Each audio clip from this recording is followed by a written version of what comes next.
Asan na yung Janno Gibbs na to? Wala tuloy ako kasama mag-videoke at manood ng TV. Pare. Hoy, pare. Sorry. Oh, anong nangyari sa'yo? O baka sabihin nila, lagi akong late Hindi. ngayon lang ngayon lang to Wala naman, 5 minutes lang naman eh. Pare, Oh. patong-patong yung malas na nangyari sa akin. Ha? Na-traffic ako dyan sa may Ortigas.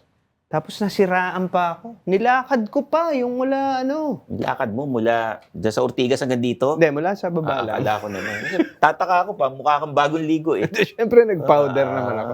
Oo. Sino ba pwede makausap? Hindi, ikaw, expert ka sa Sa mga car sasakyan, guy yung mga traffic na yan. Alam mo, may kaibigan ako, mas car guy pa sa akin. Ganun ba? Hindi pa uso kotse, Mas car guy pa sa'yo? Oo. Ito, panahon pa niya to eh. Mga kabatch ni Enrile to. Kasapin ko lang. Tropa ni Brother Eric to ng 609. Hello, Tito James. Tito James? Teka. Yeah, daan ka naman dito. Sige. Punta na raw dito. Ayan, sige. Tuloy! Ang bilis ah. Uy, Yun Tito James. Excuse. James Deakin, no? Hi. Tito James. Janno, Ayan. traffic talaga. Thank you. Bilis mo Sa dumating, elevator. Oo. Yeah, grabe. Huh? Hi guys. Sa pala dito Ba't alam mong tatawagan kita tas Yan ang car guy. Car guy talaga. Gwapo. Mukhang eh. Hindi, pero may sex appeal ka naman eh. Oo. Meron na. Ito, gwapo, pero... Tisoy eh. Saka magaling mag-English. Kamusta ka na? Exactly. I'm just warning you lang. Baka maubusan ako ng Tagalog. So, we'll go hybrid. Di ba lang, magno-nosebleed naman kami. Sige. We'll agree on a hybrid situation. Sige. Pare, alam mo, si Tito James, bago siya naging yung editor sa C Magazine, DJ ito. Huh? Oh, yeah. Oo, That's my DJ. That's where I started here.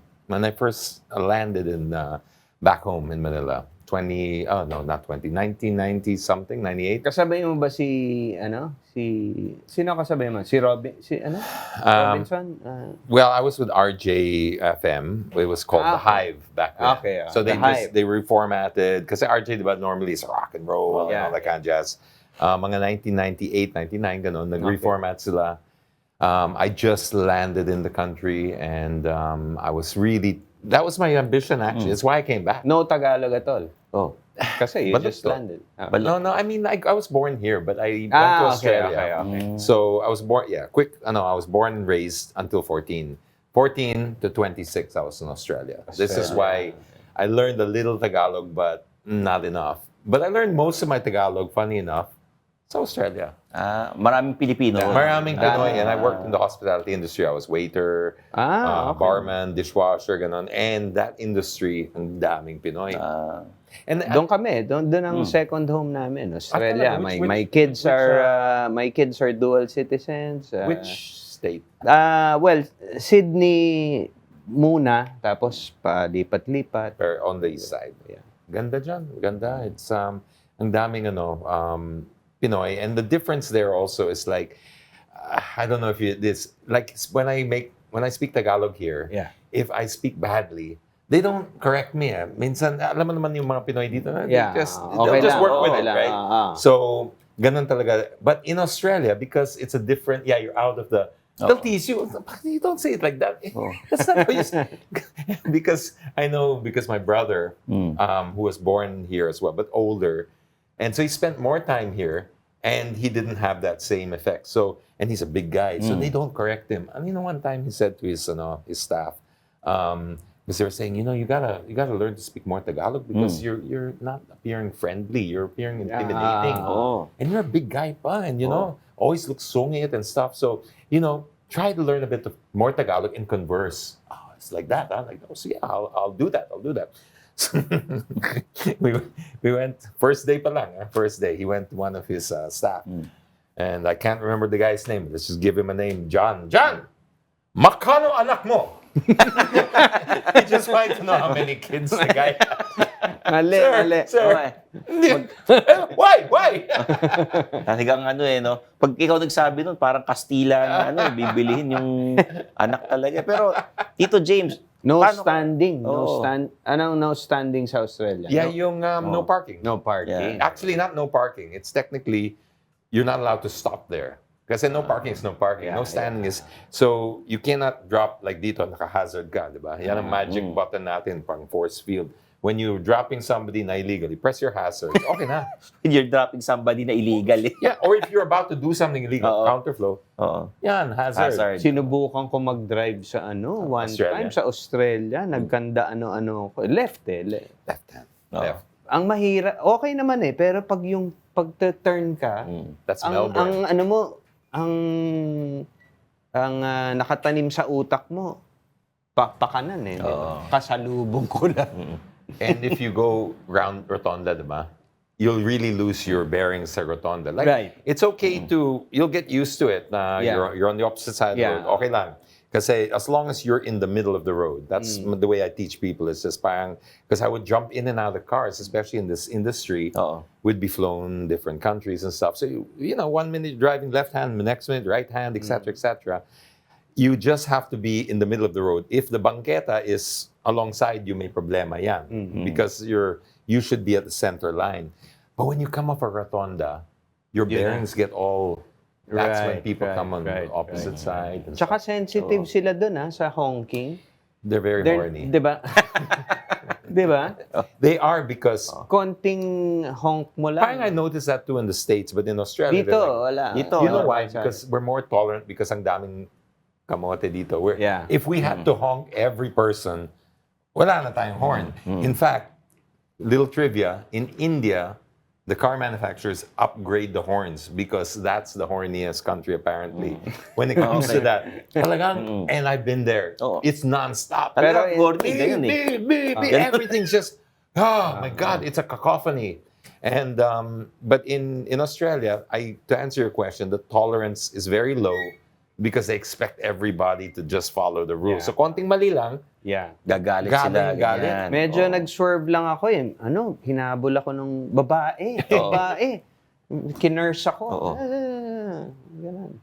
yeah, it's pretty Speaking scary. of, lalayo lang ako. Speaking of kamote. Kamote, okay. Madami sa atin, bakit marami pa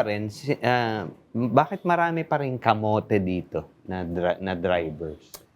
Kulang ba tayo yung iba ba nakakakuha ng driver's license na walang education? Yes. I would start there sa education Okay. firstly. So the driver education Mga And- sino-shortcut yung always, yes. So and then the way we view driving here is it's not considered work that is skilled. Kumbaga, the way we treat it is like minimum wage. When really, it's nothing could be further from the truth. You could be behind the wheel of like a weapon of mass destruction Right. if you don't know what you're doing. So I feel very strongly about licensing and all that because you are putting yourself and your passengers and everyone else at risk. But we treat it like the lowest form. Yung nga, it's minimum wage.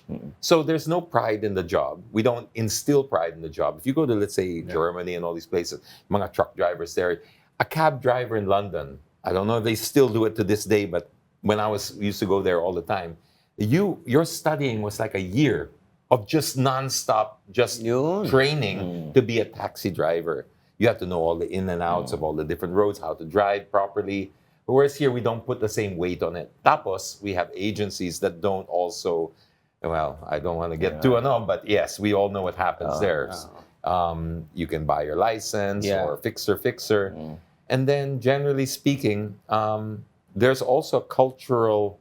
This is interesting. Medyo malalim to, but I read this in a book written by a Dutch anthropologist, and he said that the key difference that he noticed here was we have our two spheres, our inner sphere and our outer sphere. Now, our inner sphere is yung mga friends natin, kaibigan, and we'll do anything for them. Okay. Utang na loob, Yeah. ang daming ano. But once we leave that sphere, kung hindi namin kilala, you become it's a jungle where anything is valid in order to bring commodities back into your private sphere. So it becomes like when we go outside, like in the roads, parang anything goes na eh. Bastusan, lahat. Yeah. And it's something that really needs to be corrected because I think when you get behind the wheel of a car, people feel very invincible because you're cased in all Yeah, this yeah. metal and stuff like that. Saka iniisip nila, okay lang mabangga, may insurance naman. Well, most of them, don't have that Diba? insurance nga. Yung iba, hindi nagbabayad, even more eh. nakakainis. Kamot ulo lang yung insurance yeah. na. Parang pag nabangga ka, tapos ikaw yung may insurance, yung isa wala. Sasamahan ka na lang para file ng police report. Kasi may insurance yung kotse mo eh. Diba? But to go back to it, I started education, pero ang dami. You gotta also look at the way the roads are designed, Yeah. the volume Isa pa of yan, traffic. isa pa yan. Pupunta Exactly. tayo dyan mamaya. Yeah, Para- so medyo sometimes it's collaborative yung effort to, if we want to be world class, everything has to raise, all the standards have to raise. The quality of the roads, the way that the roads are designed, the quality of enforcement, the signages, all of these things. Enforcement, Because, yes, yeah, the yeah. enforcement is Oo. selective. It's, Selective. Minsan, ang dami nila nakakalat. Minsan, wala. and bawal yan, ha? Yung you're talking about yung mga enforcers, kalat. Yeah. Bawal yan yung mga congregating in groups. Hindi naman. No, I mean, sometimes they're everywhere. Minsan naman, pag hinahanap mo sila dahil kailangan mo, dahil traffic, wala naman. Wala oo. naman. So, Yung mga tao kasi dito, babalikan ko lang yung education, Tito James, kanina sabi nyo. Yung iba kasi natuto mag-drive, inutusan ng tito. Na turuan mo yung anak ko mag-drive, turuan mo yung pamangkin ko. Oo, that's Hindi another nag-enroll thing, sa driving school. So yung mga signage na, ito yung pag nakita mo tong sign na to, hihinto ka. Pag nakita mo yung dilaw, dapat... meron ba tayo hindi na, ditong, Yun. pag nanonood ka ng Hollywood movies, di ba? Grabe sila sa hindi nakakapasa sa test. Oo. Nakikita mo yung practical test nila. Grabe, di ba? Ganun ba dito? sa atin? Well, we have a test, but it's very basic. And if you go to the LTO in East Avenue, you'll see it's just in a car park, like a small car park. You make one ikot lang. Isang ikot lang talaga sa compound. And it's the car park is so small. Hindi ka malalabas ng second gear dyan. That's it. In fact, I think you could do the whole thing in first, but siguro, okay, mag-second gear ka. Because I took my daughter there not long ago to get her license. And ganun ang system, there's just no way you can evaluate the driving skills of a person. What they are basically doing is whether you can operate a vehicle. But Yun lang. operating a vehicle and That's as driving far as it are two goes. different things. Yeah. Driving is a skill that you continue to hone for the rest of your life. Whereas operating a vehicle, you can train a monkey to, operate one. But that's not driving. Driving is so much more than that. But again, we don't place the importance on it. Yung mga motor, mga bikes, parang sila pa ang mas parang sila pa ang mas kumbaga matapang. Oo. Tapos pag nabangga mo, sila ang kawawa, di ba? Oh, always. Kawawa naman kami.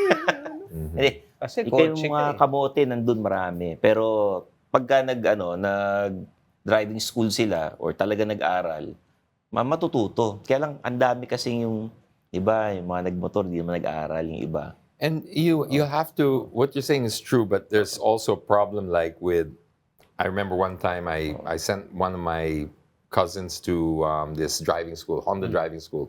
It's a good school. It's really proper talaga. And this guy, was very studious and very diligent in what he did. So he followed the rules. Everything that they taught him, talagang memorized everything.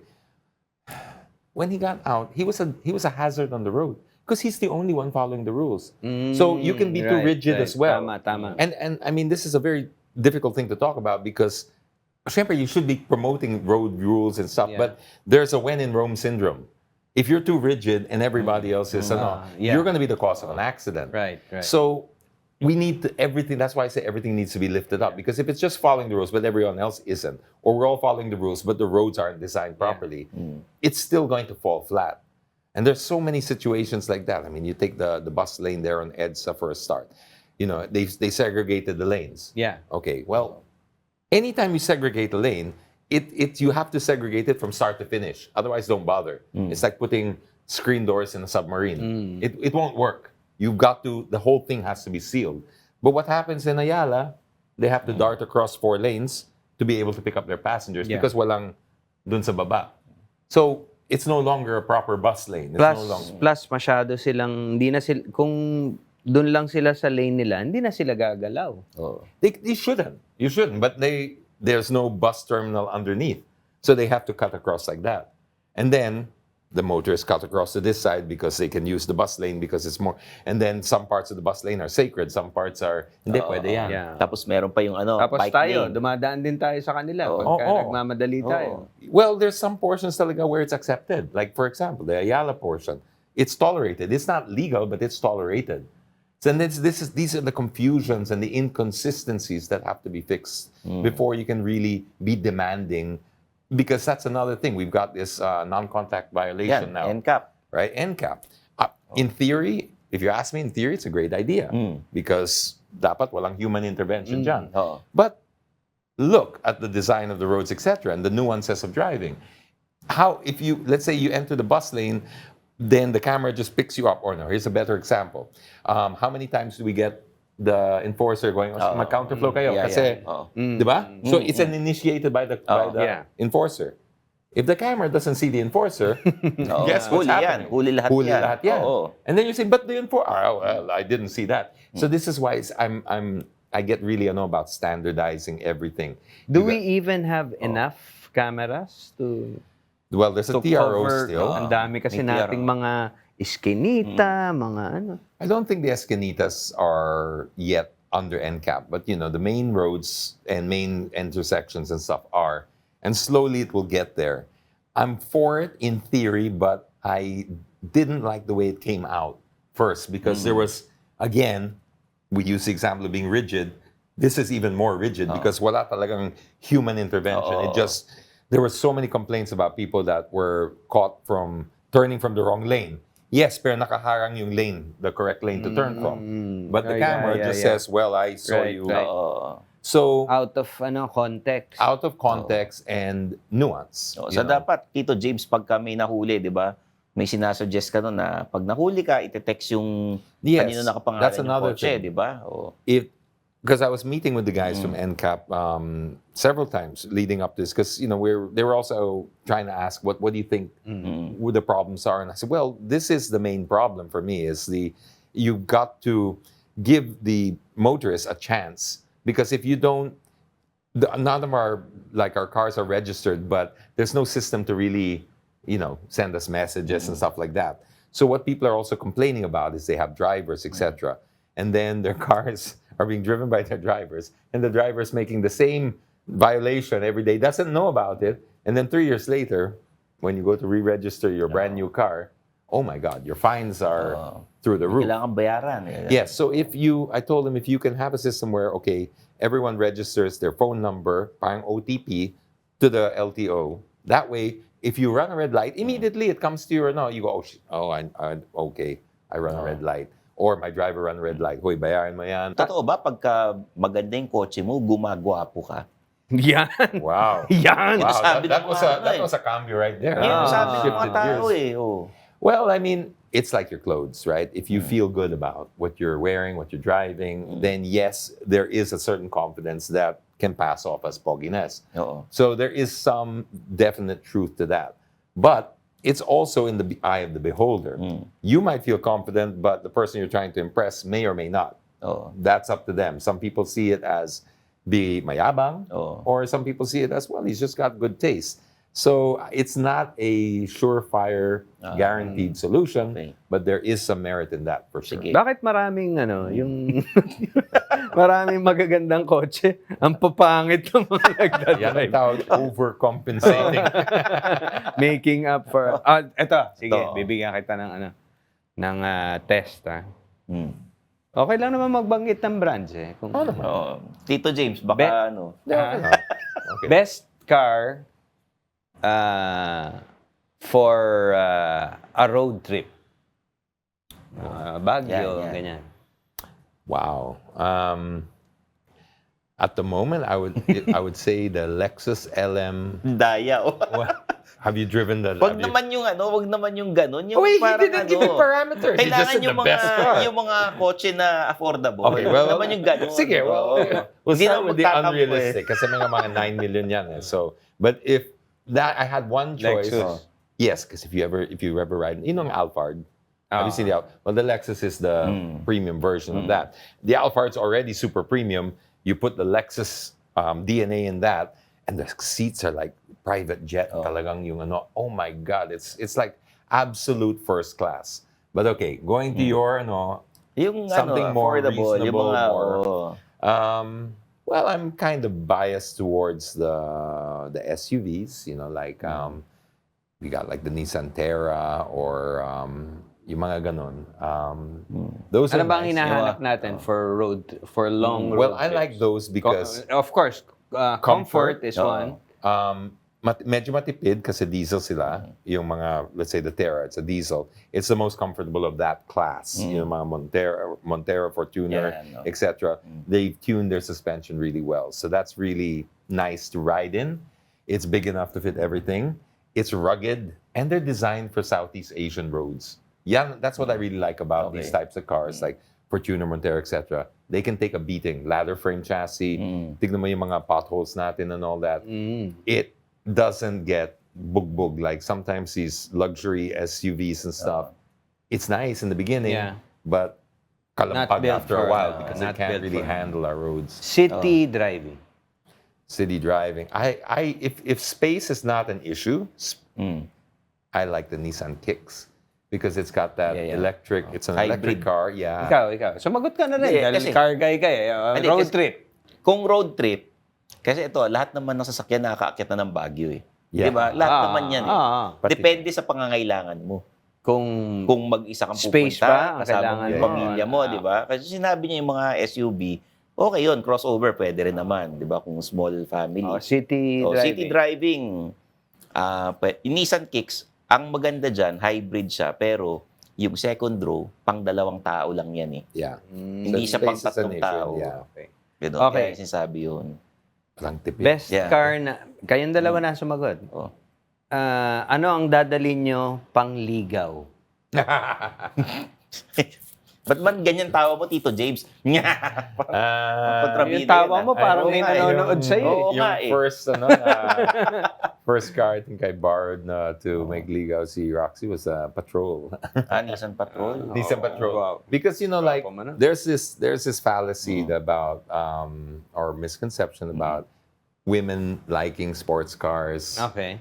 Now, they'll like it, I guess, by looking, okay, well, they can see it's an expensive car, and so the guy must be doing well. It has that connotation.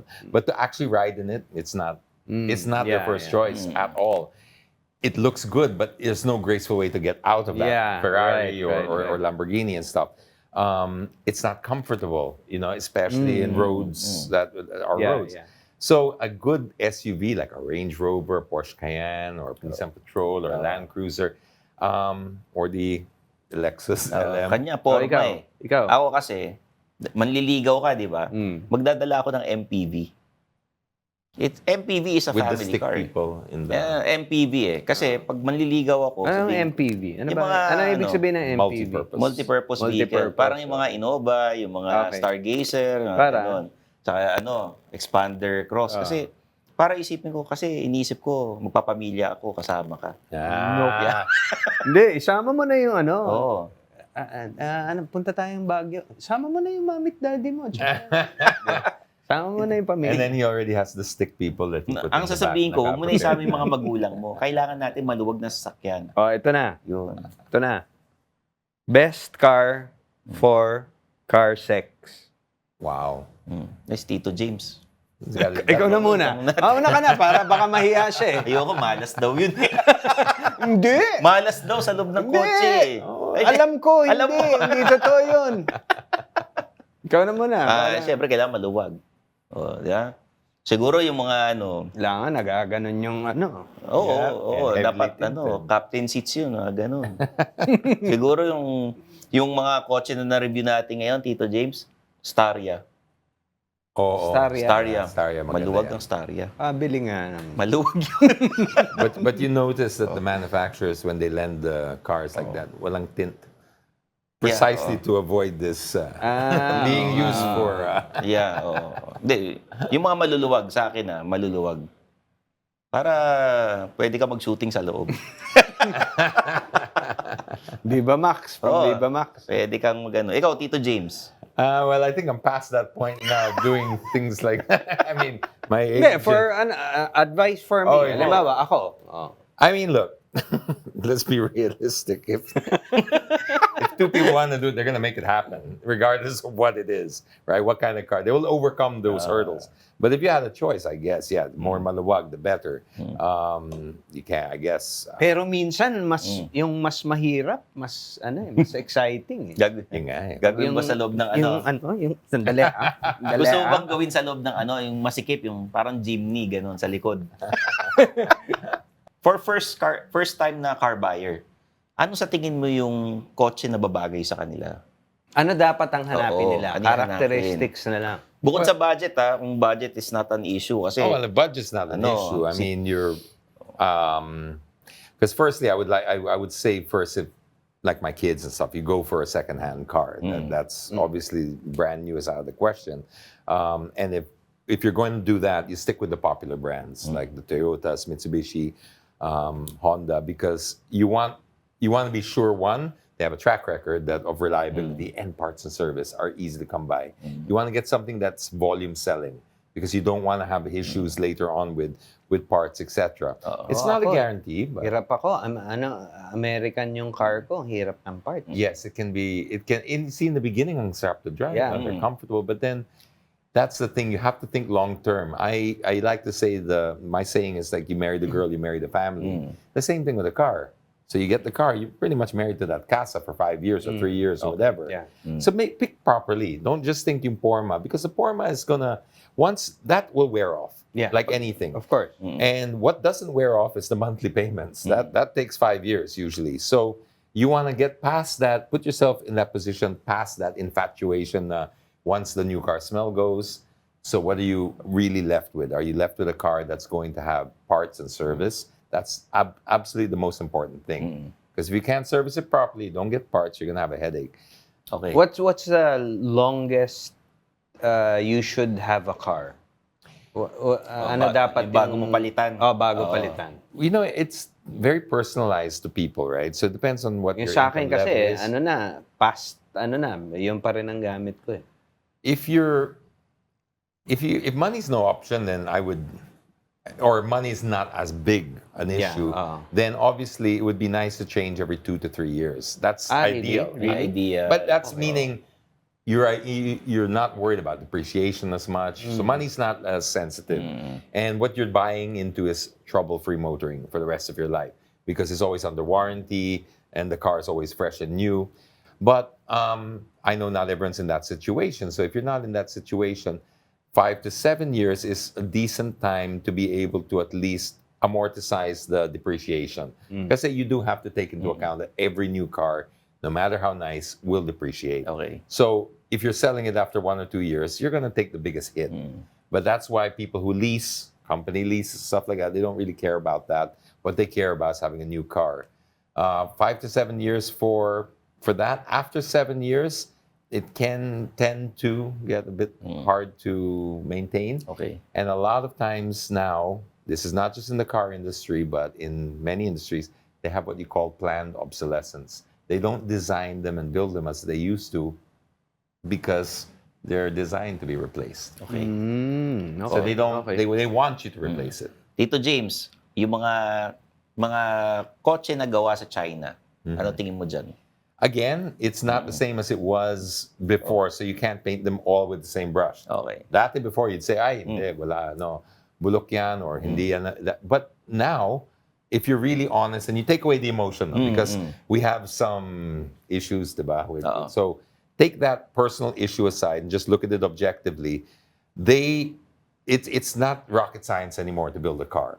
And technology transfer happens like that now. So whether you're Chinese or Lithuanian or whatever, if you can just put a good organizational team, you can get the best people in the world, you can build a good car.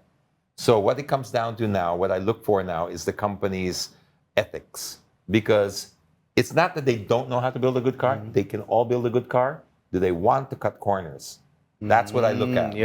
So there are companies like, for example, Geely. They own Volvo. They're doing it properly, right? So that's one car brand, Chinese car brand, I would say, is decent, is good. It's already creeping up there in quality with the Koreans and the Japanese. Then you've got MG, for example. That's a British brand, but it's a SAIC, so it's a Chinese car. they're held to different A standards. Chinese car ba yun? Oo, Yeah, MG. the brand's Oo. still British, but yes, it's 100% Oo. owned and operated by SAIC, Shanghai Auto. So there are still some great Chinese brands, and they're getting better. So the learning curve that the Chinese or the Koreans had to go through is much shorter for the Chinese because, again, we're living in modern times. It's easier to hire people, and the technology transfer. It's not rocket science. When we were growing up, all of us, cars felt very different. Talagang from a Ford to a Toyota, I was such a fanatic. I could go in blindfolded, just the smell alone, or the sound of the indicate of the signal light, or the feel of the gears. Everything felt different because everything was original. It was Oo. built by pag Ford talaga yan, from the ground up. Yeah. Now all the common parts are shared. So even like the top brands, BMW, Mercedes, all of these, they're part sharing because it's just cheaper. It's more efficient. They get the gearbox from the same company. They get the ECUs from this company, and then they just put it together. And Ang EVs, Oo. kamusta Ganda yan. dito? that's another Is it topic. happening here now? Or Yeah, Meron, driving pero- one slowly? now. Oo. I drove Madami one na here ba? today. Madami na ba? I drove one today to here, so it's parked below. Oo. Beautiful car. It's the Maganda. Ioniq 5. Mm. Ang ganda talaga ng car. Oo. It's like, wow, really step into the future when you drive one of those. But if I'm really honest, the jury's out on, like, I'm not sure how well they really thought this through, like long term, because you do hear some real concerns about energy and where do we have enough power. Like we suffer sometimes from power outages because there's not enough for the grid. So if we introduce all these EVs all of a sudden, are we really going to have enough power? Is that the wisest distribution of it? Also, if you're going to have clean energy, yes, there's nothing coming out of the tailpipe. But if the energy that it takes for your Meralco is powered by coal, well, it's still, Ganun din, no? you haven't done anything except you shifted the carbon footprint somewhere else lang. But that doesn't solve the problem per se. So we still have to look at what our source of energy is. The Philippines is over 50% renewable. I was surprised to hear that. I thought we were mostly coal, but we're not. We still have about 50-50, just slightly, but it's still not enough to, I think, get behind the whole. It's not enough to get behind the whole thing. It's just it'll take time to really adopt, and I don't think that EV will be the only source of. We'll have different types of power sources because that's just the way the world's going to be. It's not going to be all EV. We're going to have biofuels. We're going to have eventually hydrogen cars and stuff like that. But we do need to find alternative energy for sure. Ito, tingin ko mas ready tayo sa hybrid. EV baka hindi pa. Kasi Hybrid. sobrang mahal ng EV eh. Ano For ba, the- pag sinabi mong hybrid, ano Yung ba? parang Nissan Kicks. Pwedeng gas, pwedeng charge, di ba? Pwede ka mag-switch. Pwede ka from, mag-switch. Oo, mas ready tayo dun. Kasi ang presyo ng Nissan Kicks is 1.5, 1.6, di ba? Ang EV, 3.7. Yung dinadrive ni Tito James kanina, Yeah. ano yun, maganda, pero 3.7. Right now, it's perfect. Oo. I mean, like, if you're gonna get into EV now, ang sarap. Because, like, for example, Wala kang coding, di ba? hindi lang yan. Wala bang coding? Wala. Yeah, so we do have what you call an Oo. EVIDA law. The EVIDA law is to promote and incentivize EVs and hybrids. So they exempt you from coding. Yeah. They also take away your motor vehicle user charge. You get discounts on your registration. So there are incentives to do that. And also, like when I got the car, it's only a borrow for 1 week, no? And na-notice ko walang power cord because it needs a wall box charger. Yung pang aircon. Oh, Doon mo but charge. I stay in a condo, so pero I found the hack. I just park it in the shopping center sa in mall. Rockwell. Meron. Libre Meron. yung parking, libre yung charging.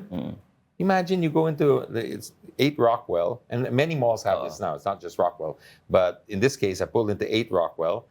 May reserve parking dyan, free, and the charge is free. So I went to the gym, came back, car is fully charged. Tito James, iba naman, pag naman mga kotse, sa pagdiskarte naman.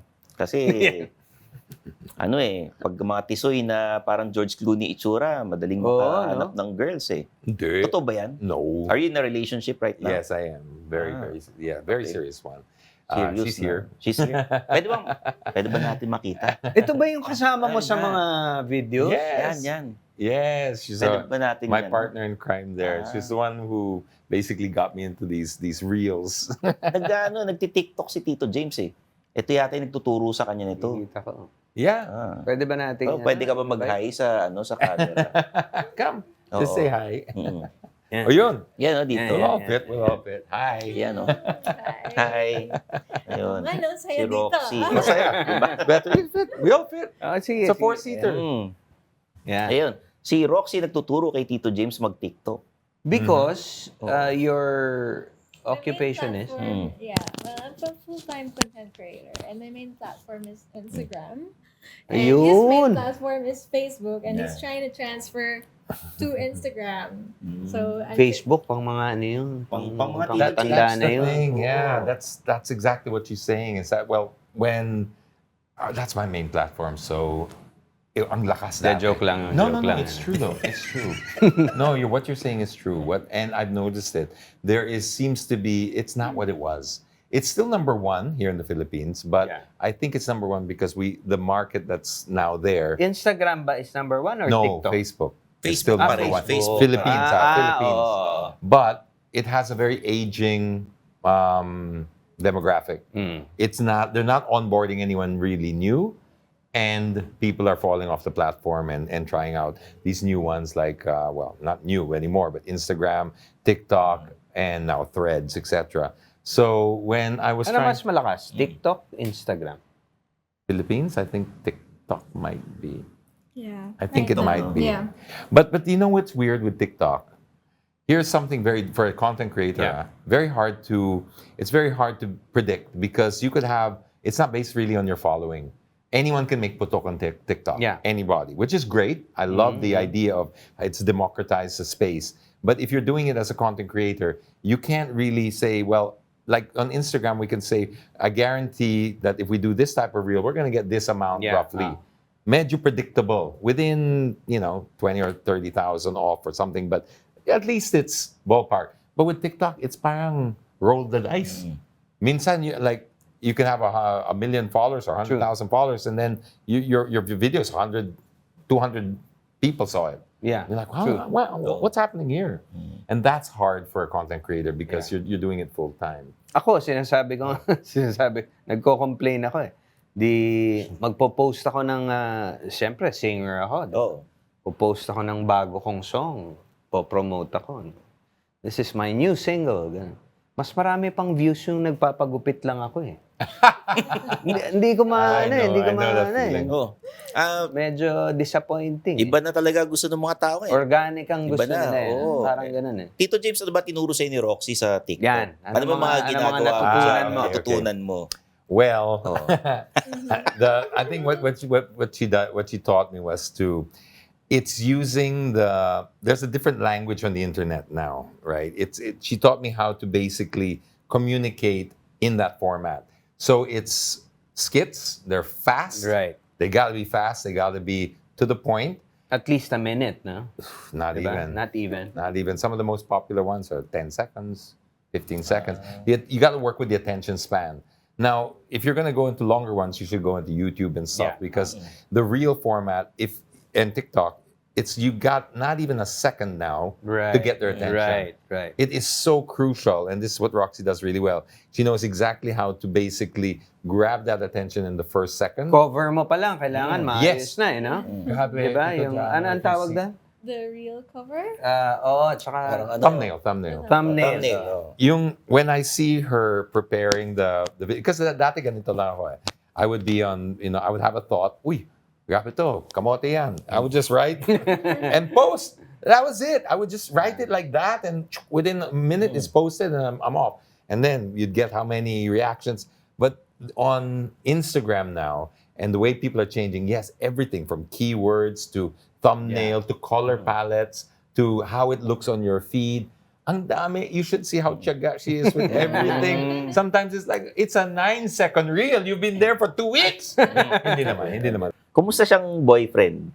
Paano kanya niligawan? Yan ang mga Hindi, gusto wait. kong malaman. Oo, yung totoo. Yan ang mga gusto. Waiting for how long to be asked this question? Hindi nga. Wait. Oo. I'm Paano going to kanya hold this because if I niligawan? don't like the Yan. answer, I'm gonna... Music. Yeah.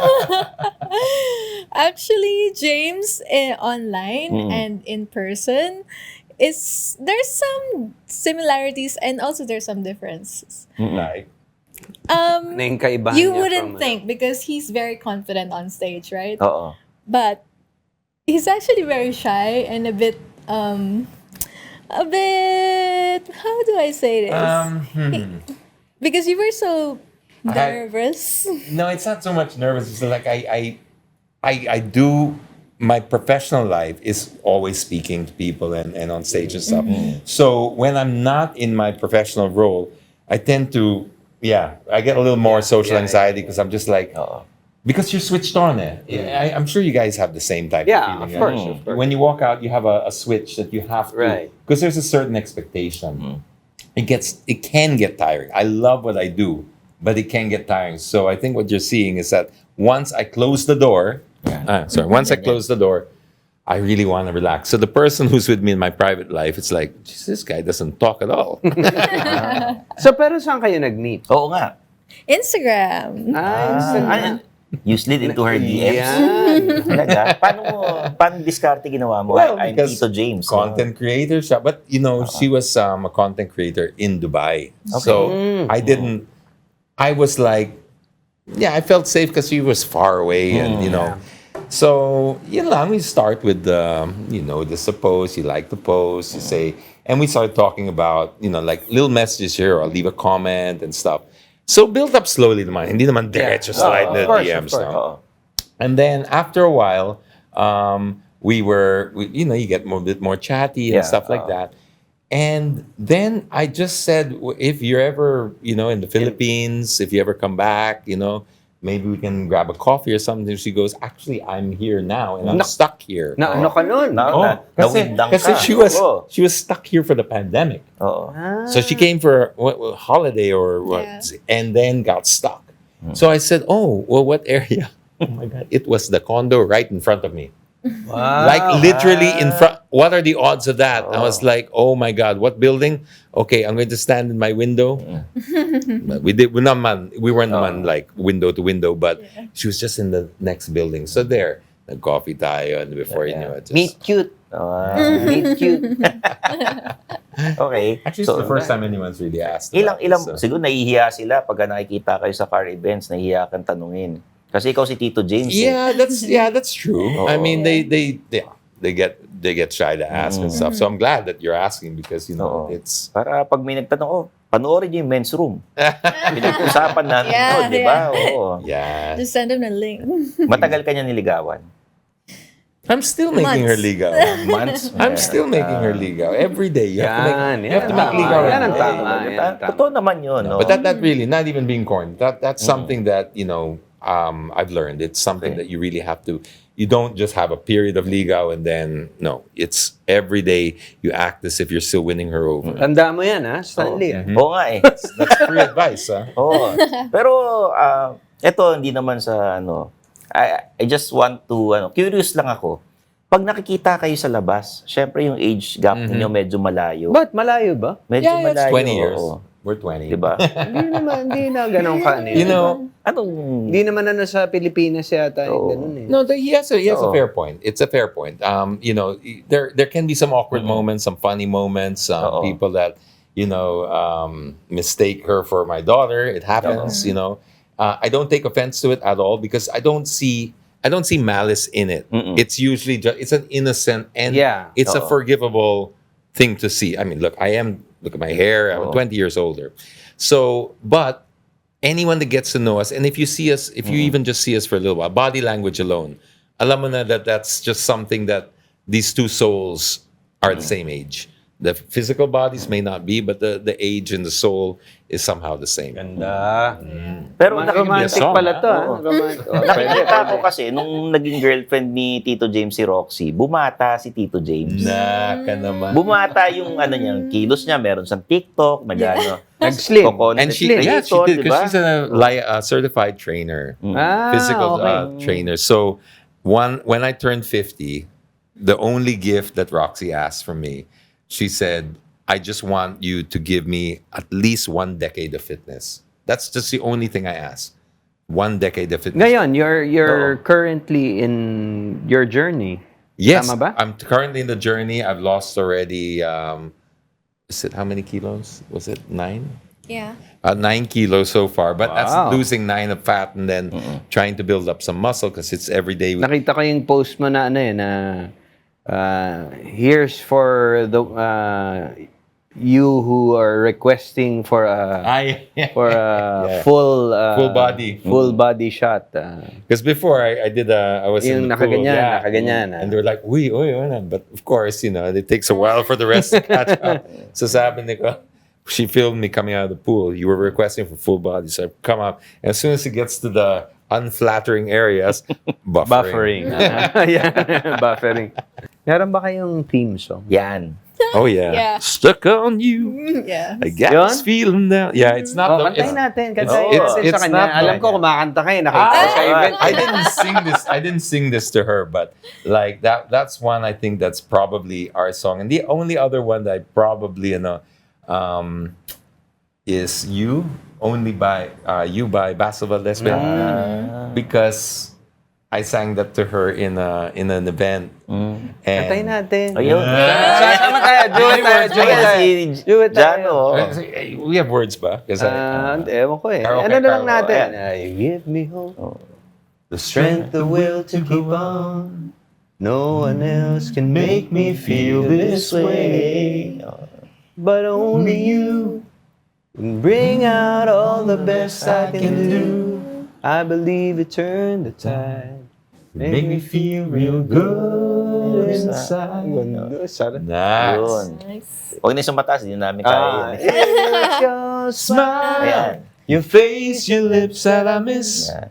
Your sweet little eyes that turn to me and make me say, I'm with you through all the way, 'cause it's you who fills the emptiness in me. It changes everything you see when I know I've got you with me. Tito James. Oh. Tumatagal pa ba si Tito James? Ay. Hindi. Kasi fitness eh. Yeah, even more. Oh, now. talaga? Oh, yeah. Oh. It helps. Yeah. Sa That's all. He thinks it's Exercise, all for him, but it's mostly for me. Okay. Kaya pala, Matagal si Tito may James, ha? ulterior motive. Kaya pala eh. Oh. Last Wala. last advice for Sa mga driver sa Pilipinas, yan. Courtesy. If you could just learn nothing else, just learn to be nice, courteous, follow the rules, please, and just understand that we all have to share the road. If you understand that, then just try to imagine anyone that's in the car ahead of you, behind you, that's somebody's mother, that's somebody's brother or father. Because what we tend to do in our cars is we don't humanize the other person, because we objectify them because they're encased in metal. So you would never stand in line in physical and swear at somebody. It's very rare. But in your car, somehow you feel this because you dehumanize the person. So if you could just learn to be more considerate and more respectful on the road, courteous, treat people like that's somebody else's mother, brother, whatever. That's another person, a human out there. And just stay calm on the road. Road rage is never worth it. It's never ever worth it. Just keep calm, and we're all trying to get somewhere. Okay. So yun. Ganda. Thank you, Thank you, You're Tito welcome. James. Roxy, Thank you. salamat. Thank you for Thank having you. us. Thank you, Tito Yeah. James, sa uulitin. At dalawin niyo uli kami dito sa men's room. Oh yeah. Of course. Alam We'll niyo see you naman. next week. I'm Stanley Chi. I'm Janno Gibbs. Yun, kita-kits tayo next week.